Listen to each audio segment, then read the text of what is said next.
part, je pense que c'est pas non plus un virage à 180 degrés, parce que je suis quand même le même. Donc, je suis un artiste, j'ai des obsessions et des conduites de travail qui sont, je dirais, voilà, toujours à l'œuvre, toujours au travail. La question, c'est plutôt la façon d'aborder le travail, en fait, qui, en général, toutes les pièces que j'ai faites sont parties d'abord d'un espace.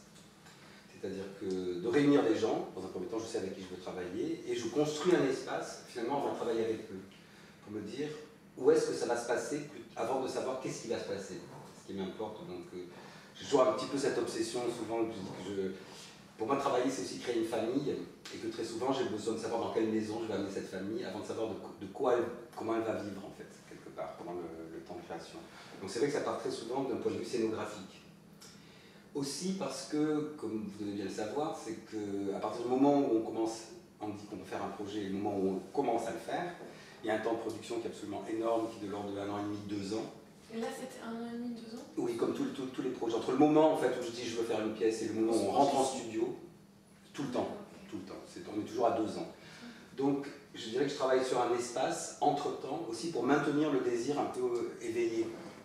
Parce que si demain je dis, ben voilà, j'ai super envie qu'on travaille ensemble, on se donne rendez-vous dans 2 ans, qu'est-ce qui va me motiver encore de vous garder en fait présent en moi et un désir en fait d'avoir dit, tiens, j'ai envie de faire une pièce avec ces gens-là et à ce moment-là précis.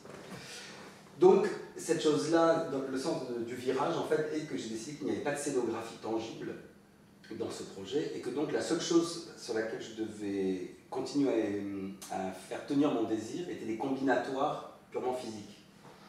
Et donc, à partir de là, automatiquement, j'ai commencé le travail à partir de combinatoires physiques, et pas du tout par rapport à un rapport à l'espace que je propose en amont, en fait. Donc là, c'est vrai qu'automatiquement, cette chose-là, j'ai considéré que c'est pas qu'on n'a pas de scénographie, mais que c'est une scénographie qui est invisible, plutôt, et que du coup, de considérer l'espace scénographique comme l'espace entre les danseurs qui est mouvant. Donc automatiquement, la question du mouvement devenait très présente, puisque c'est cette chose-là que je considérais moi comme l'espace sur lequel